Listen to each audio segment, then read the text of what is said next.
Okay. Did you Thank you, have Mr. enough? Chairman. Okay. All right. I guess we have to vote to Senator take it bye for the Sturdivant, day. you're up next, but as you come up, Senator Lucas asked that Senate Bill 1036 be politely left in the Dead Sea. But strike, I think the motion would be allowed to be stricken. Yeah.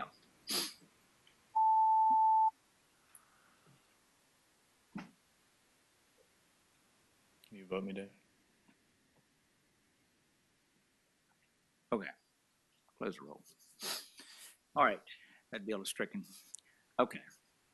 Welcome.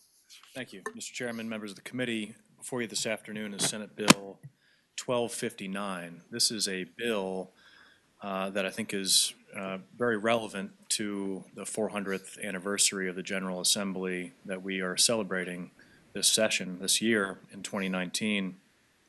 This bill would add the Virginia oyster to the official designations of our Commonwealth as Virginia's official first food. This would not be the official food of Virginia, but it would be Virginia's official first food. And the reason for that, I think, is important for the committee to consider. Virginia now is becoming more and more the oyster capital of the East Coast.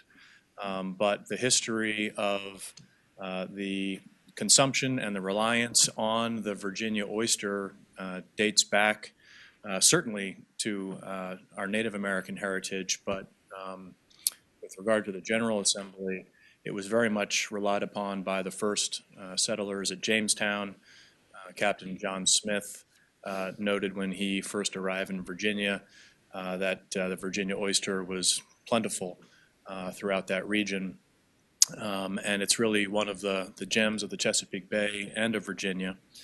It, as many of you know, was almost lost to extinction in the 20th century, but has made a great recurrence and comeback, and really is a symbol of Virginians' strength and endurance.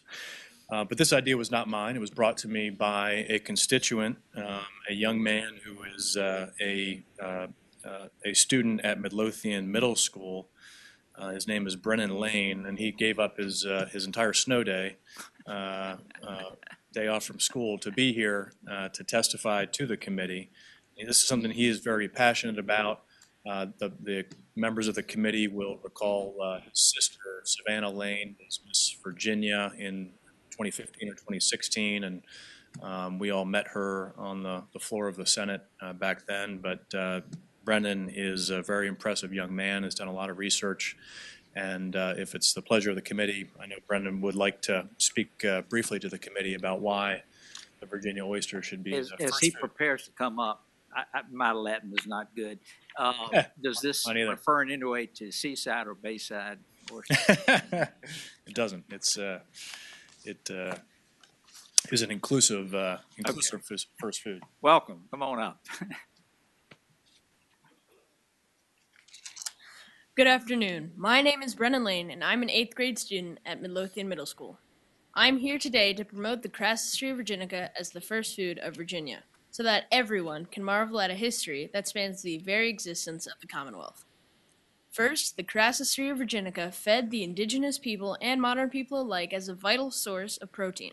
When John Smith and other members of the Virginia Company of London made it to our shores in the midst of the worst drought in 800 years, one food absolutely thrived and helped them make it through those terrible times, and that was the oyster. In fact, some of the members of the Virginia Company of London were sent to live off of the oyster beds for weeks due to scarce nutritional resources. Virginia's oysters and the oysters of the Chesapeake became celebrated, with bills of sale showing oysters bought by the bushel at places like Mount Vernon and Monticello. In fact, the oysters of the bay became so prized that they sparked oyster wars and produced oyster pirates and patrols. Meanwhile, oyster shells were embedded and became interwoven into the literal fabric of Virginia society in our roads and byways. Disastrously, by the mid-20th century, harvesting of the Virginia oyster had declined dramatically due to parasites, poachers, pollution, and the introduction of a non-native species. At this point, the Virginia oystermen and women and Virginia scientists and marine biologists could have legitimately waved a white flag and surrender.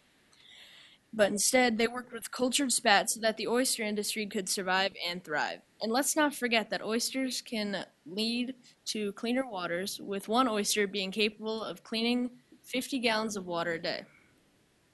The fact is, oysters have been around for every major event in Virginia history, sort of like the Forrest Gump of foods. They were around in the Paleolithic period and on the plates of presidents. The resilience of the Crassus tree of Virginica resembles the resilience of America and Virginia herself. Let's recognize the Crassus tree of Virginica as the first food of Virginia. Good presentation. But if we pass this, will you help defend us from irate crabs?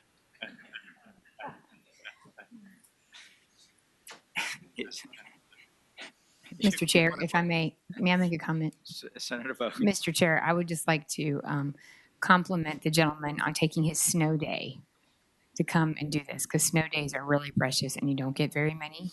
And so I just want to tell you, it actually means a lot that you came and that you waited all this time to offer your testimony to the committee. And we're all paying attention, and we really appreciate that. And you are a really good public speaker. Is there anybody here who has the nerve to speak against this? Senator Ebden. Not to speak against it, just to compliment the young man, but also have a leading question. Do you know what the mortar of the state capitol is made of between the stone? Did I miss that part? It is made out of crushed oyster shells. All right. Is there a motion? Good report. Properly moved and second to report. Record your votes.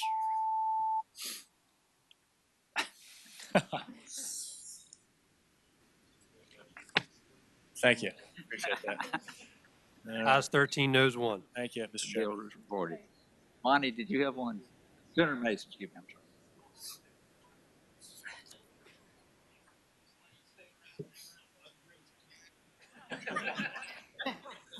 Senate Bill 1061. So we talk about the realtors. We reference several places in the code unlicensed agents.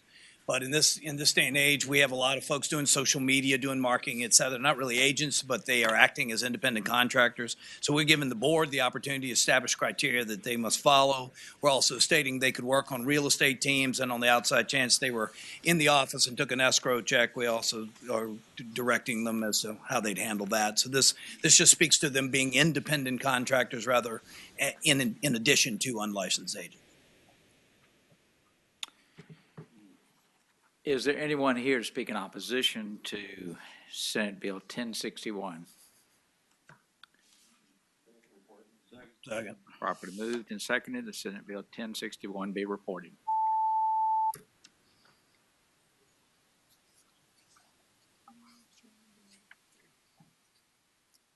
Thank you, Mr. Chairman. All right, that one passed. All right.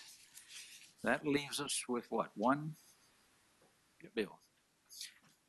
Senator Vogel, you want to take over? Forgot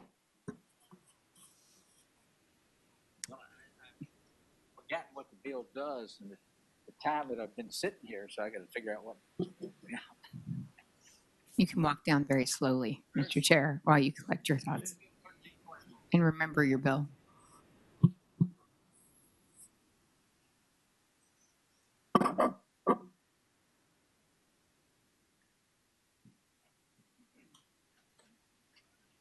Bill was brought to my attention because of concerns that the IT community has. Currently, if when in the bidding process, the folks look at it and say, okay, I can do this or I can't do that. Over the course of the years, they have learned that one of the requirements when they get down to the end is that they have to say that they will accept unlimited liability. That means that we have narrowed the scope of who is going to bid and who is not going to bid. If a company has $100 million in assets and they think that their entire assets are at risk for a state project, they're probably going to say it's not worth the effort.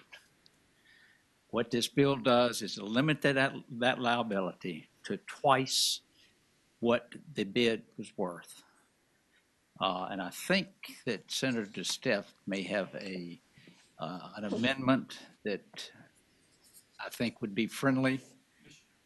Sorry, Mr. Chairman, Senator Madam Steph. Chairman, I do in fact have what I would hope would be a friendly amendment, and it would put a 5-year limit on it. So if you built a system, and let's be honest, IT world, if you build a system 5 years later, it's obsolete. If you build a system, we'd like to say that within 5 years you can come back and sue them, and that helps for two reasons. One, you can price your risk at 5 years, so you don't have unlimited risk, and two, the larger companies could look at this and say, okay, it's not an unlimited liability forever and ever and ever. Today, the way this is written, if I built a system and I took the liability for this system, and 10 years or 15 years later, that system no longer defends for, let's say it's a cyber system, it no longer defends from, the current technology 10 years from now, then you could sue me and I'd be liable. So this 5-year limit, I think, when it comes to IT systems, is a good thing. Okay. And Okay, so go ahead. Is there a motion? that a motion? I'm sorry, that's a motion to do a friendly amendment, and I'll let Is it, Amigo Wade figure out where Amigo? the best place to put it in and how would best you to like say it. to offer any additional explanation or where that amendment should go?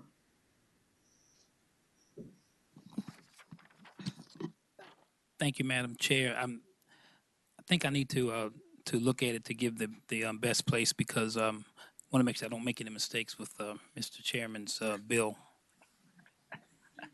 I would second that motion. I can.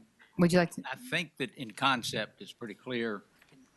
is there anybody who'd like to speak to the bill? Amigo?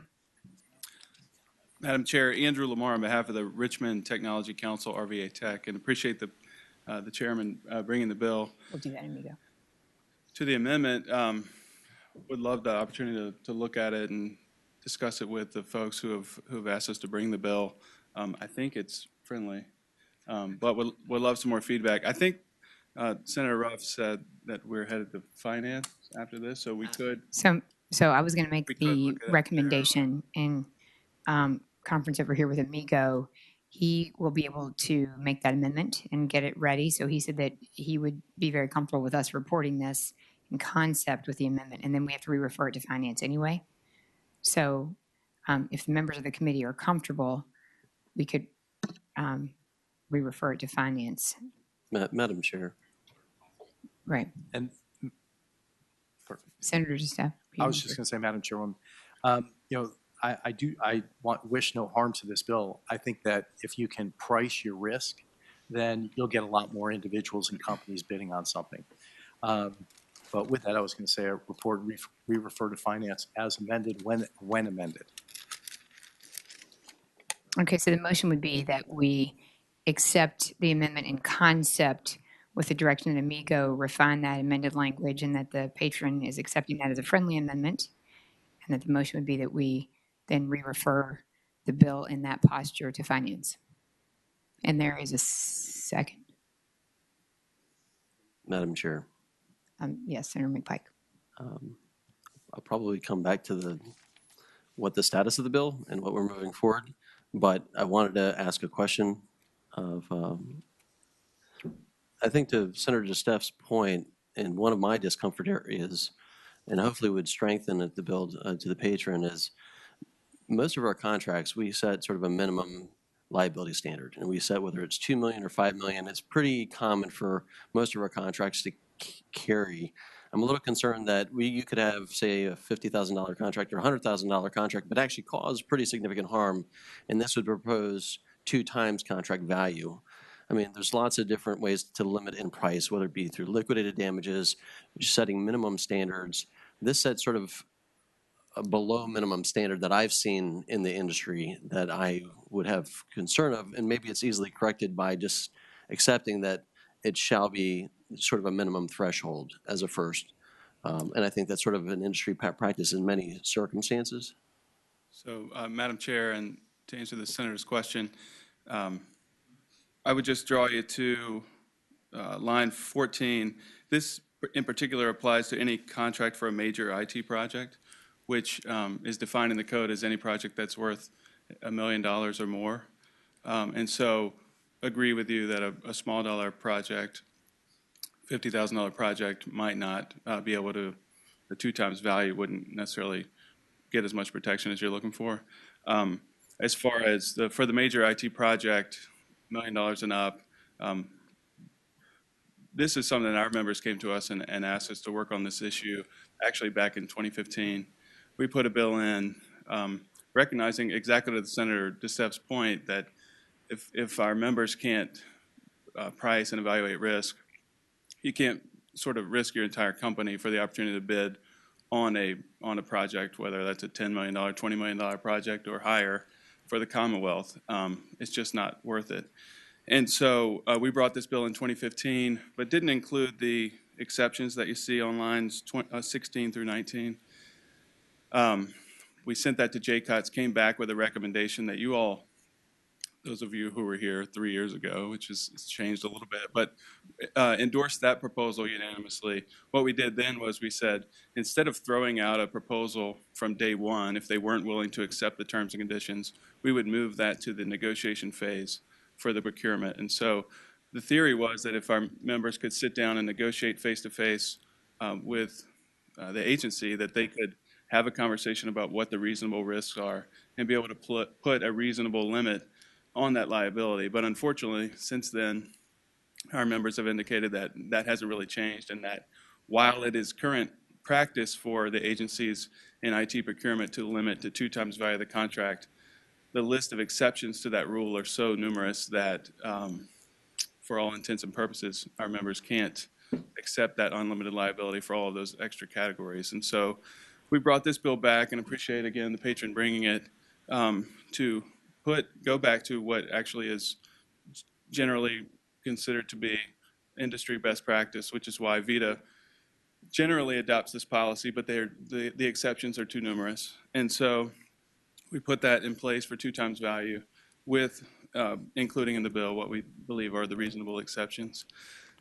That's generally why we brought the bill. I would just add we have at least 20 or more companies and organizations that are supportive of this. We've been working with the Chamber of Commerce, our colleagues in Northern Virginia as well for a number of years on this, and as well as the Attorney General. So appreciate your consideration. I know some of them have been here this afternoon hoping to have an opportunity to speak to it. And if it's your pleasure, I'd yield to them. Madam Chairman. Yes. Senator Sherville. Speaking to the bill. So I'm having deja vu in this committee meeting because my very first session back in 2010, we got in a huge fight on the floor about the war memorial and whether a bombing rate. I know. And the other bill that we got in a huge fight about, my second week I was elected, was the Speaker's bill, where he wanted to limit the liability for Crown Cork and Seal for the amount of money they paid for a company to $8 million. And of course, that company went on to kill hundreds and hundreds of Virginians and give them cancer. And when Crown Cork and Seal bought this company for $8 million, they didn't know what they were buying, and they wanted us to come in and put a liability cap so they couldn't be sued for any more money. And that's the danger with liability limitations, is all the potential unforeseen consequences that can come from an action that are very hard for us to often see. And even though this is just IT, and the odds are we might not give somebody cancer, I'm a big Terminator fan. We could be like building Skynet, and our system could become aware and take over the planet, right? I mean, you never know all the harm that things can do. And from my point of view, the free market is a wonderful thing at evaluating risk and pricing risk into things. And if you can't evaluate risk, you can go out and buy this thing called insurance to cover your risk if you're worried about it. And so it just seems to me that this is sort of, us trying to sort of substitute our judgment for the free market in a situation where the free market has tended to work pretty well. And I don't see why we need to get involved. So that's kind of where I come at this. Senator Evans. Thank you, Madam Chair. Briefly for Mr. Lamar, So what does this mean in the circumstance, which we had a number of years ago, and I don't know that the contractor was liable for doing something wrong, but I'm sure you remember when the DMV computer systems went down, inconveniencing customers throughout the Commonwealth, and I don't know how often or how long that was. But what would happen if we hired someone to redesign our election system now, and for some reason we couldn't get access to electronic poll books or election results were compromised? That would limit their our ability to recover any funds to penalize that company. Is that right? It would, someone can correct me if I'm wrong, it would limit it to 2 times the value of the contract, which, let's suppose that that project was a $15 million contract.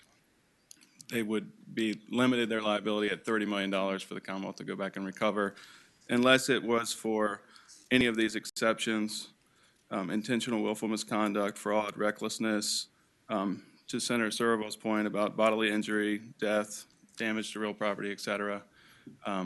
That's, I think, how it would be handled. Madam Chair, just to Senator Evan. I'm pretty detail-oriented, and I guess it's hard for me to wrap my head around it unless I think of specific examples. And those examples, those were just the first 2 I came up with, kind of troubled me. So for that reason, I regret not being able to support the chairman's bill. I don't mean to offend him, but I won't be able to. He looks really offended. Senator Suderline. Thank you, Madam Chair. I understand exactly why the businesses want to limit their liability, but the folks that would be damaged by all this are the taxpayers, correct? So I mean that's who's losing out on it. It's, Madam Chair, it's our feeling that the current policy is putting, unfortunately, unintentionally, putting the taxpayers at greater risk whenever, so let's say the agency puts forward a proposal, a request for proposals. The unintended consequence of the policy of insisting on unlimited liability for large categories of exceptions is that you wind up with a smaller batch of companies who are able to compete for the project, oftentimes are the most qualified vendors who would otherwise be able to do that work. And what you wind up with is, let's just say you've got a $1 billion company that's really good at delivering on the DMV project, but they can't accept unlimited risk to have the opportunity to compete. And you wind up going with a vendor that's worth $5 million to do the project. Something goes terribly wrong. They could sign up for unlimited liability, a $5 million company, but the liability that the larger company is accepting to do that work is a lot higher value than what the small business per se is able to actually guarantee to the Commonwealth to do that work. So unfortunately, the unintended consequence is that the Commonwealth is accepting more risk to take on that project and use that vendor. So I'd love to defer to some of the other folks who are here to speak to the bill as well. So. Follow. Senator Suderline. So is there an example that you can point to of one of these smaller businesses that has taken the contract and then we weren't able to collect because they were too small of a business, like they were judgment proof? Or do you have any information, if you don't have something like that, which would be the best thing you could point out to make that claim? The second thing is, do you have anything documenting the sizes of these companies that are currently getting these contracts to show that they might be judgment proof? I'd be happy to try to get some of that information together for you. I think Senator Ruff, who's a member of the JLAR committee, has heard in numerous meetings recently about a recent contract that was awarded for messaging services, for instance. It didn't go particularly well, and so JLAR had them in on that over and over, trying to understand why. And I think it was the chairman's question, why in the world did we hire this vendor? If you look at the companies that were proposing to do the work, there were a number of really highly qualified vendors who had put forward proposals, but they couldn't sign up for unlimited liability in a number of these categories. And so what you wind up with is vendors who are riskier for the Commonwealth and unable to perhaps deliver on the work, as well as some of the other vendors who can't bet a large, sophisticated company and accept all of that risk for the opportunity to do a small, relatively small project. So, The only one that comes to mind right now is in the 90s. One was awarded that it was just beyond their ability, and we struggled for several years on that one. And Mike Thomas might be able to give me the name of it, but I can't remember the name of the company.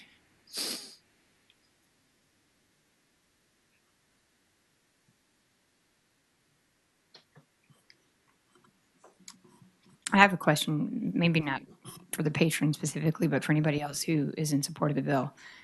Obviously, along with Senator Suderline's line of questioning, the goal here is to find that balance between giving the Commonwealth the best options we have for competition and the opportunity to get the best vendor, but at the same time not foreclosing the opportunity for the Commonwealth of Virginia on behalf of taxpayers to collect when some bad actor or somebody in a position of poor performance does something that harms the Commonwealth.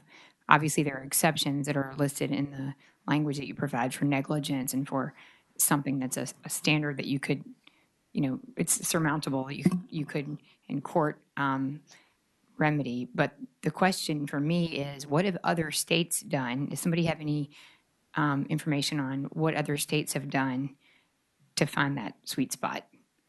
Have they done what you're proposing? yeah, Do you know? I think, and Chris has something from the National Association of State CIOs. It's actually, I think, greater than 30 states that do limit to 2 times via the contract. The nitty-gritty always gets into what are those exceptions.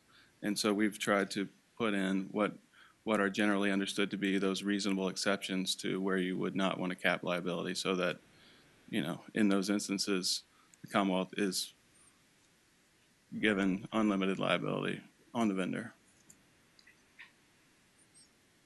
Okay. Is there anybody wishes to speak in favor of the bill?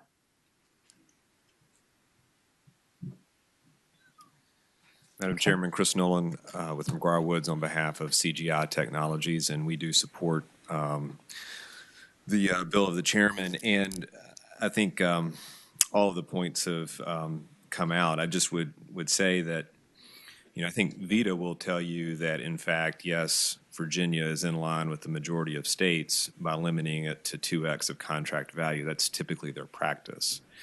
Well, that's true with the exception of those things that aren't under the cap, and those things can include security. So let's use an example of that. Let's say that the agency requires the offeror to use a particular piece of software. Even if they don't want to use the software, they have to use it by the terms of the RFP, and they do that.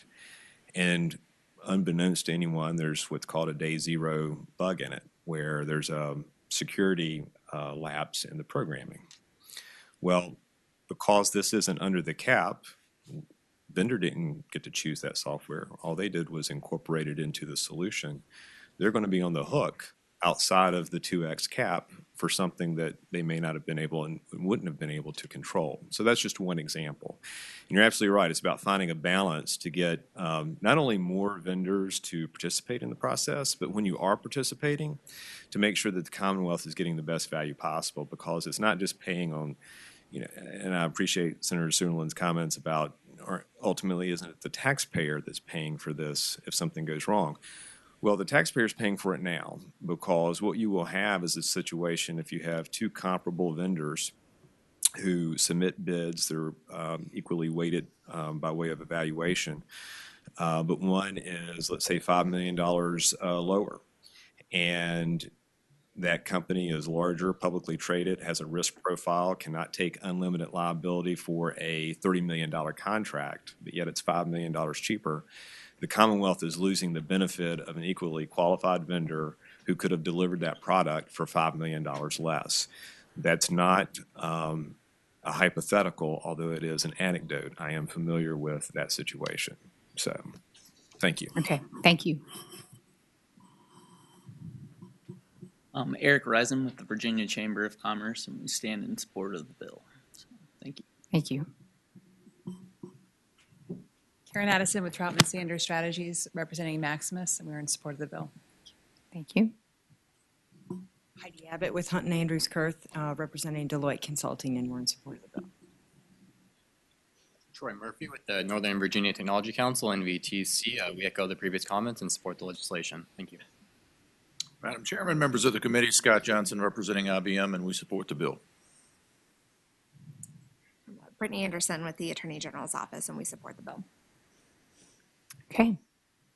Dare I ask, is there anybody here who is in opposition to the bill? Okay. Don't everybody storm the podium. Okay. So, bill is before us. Senator DeSteph, yeah, we do sort of have a motion, but I'd like to revisit. Ready to go. Right. Oh, we do. Okay. Yep. We were able to talk this to death, and now, amigo, you had ample opportunity Thank you. to provide us an amendment. Thank you, Madam Chairman. That would be on line 16 after contract period. Such indemnification and liability shall extend for a period of 5 years from the date of the contract. Okay. So we have the language. There's a motion. Yes, Senator McPike. Speaking to the amendment, I mean, I think we've got enough questions on the table that deserve some follow-up outside of the amendment that starts to get into actually contract terms and conditions, actually specifications of performance that I think we don't necessarily want to add to the code. I think that would actually do some harm to the chairman's bill as this moves forward. I mean, I think if you're limiting the terms, you could have some very specific performance requirements in IT contracts that are multi-year. There's maintenance service contracts, other things that I think we're introducing a complexity that we need not do today. Okay. Are we speaking to the? Just to the amendment. Right now, we're just talking about moving the amendment now because we've revised the original motion. The first motion was to consider the amendment, to work on it, and in concept move it forward. Now we actually have the language. So we have I guess it's really a substitute motion now, which would be to adopt the amendment. Madam, Yes. Speaking of the amendment. Yes. Amigo, would it not be better to say when the system is functional rather than when the contract is signed? It may take a year after the contract is agreed to before it goes online. I think the only issue would be that we wouldn't be able to know that date for certain, and you probably want to have more certainty, but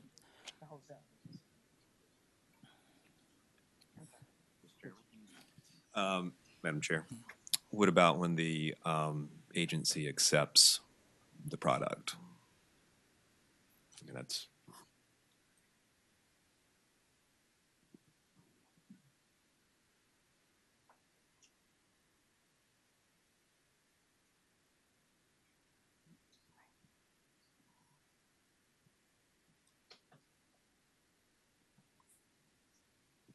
If that is incorporated into the one amendment, then I'll move it.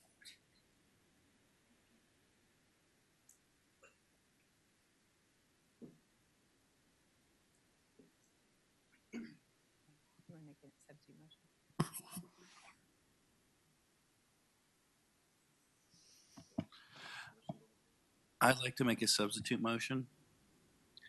I move that Senate Bill 1329 go by for the week. The questions that I asked today were questions that I asked to proponents of the bill that came by last week. I didn't have that information then. I don't have the information now, and I'd like to have it before we vote, at least until I vote to advance it. If there are the votes to advance it to finance, without me, that's fine. But I at least want to have that information before I vote to advance it. Okay, so we have a substitute motion, which would be to carry it by for the week to allow for additional information to be provided, and it's been properly seconded, unless you have a major objection. I'll ask for a vote. I figured you were going to be here either way. Okay, so all in favor of just carrying this back for the week until we can get some additional information, please vote aye. Aye. Okay, with that, the committee can adjourn. Thank you.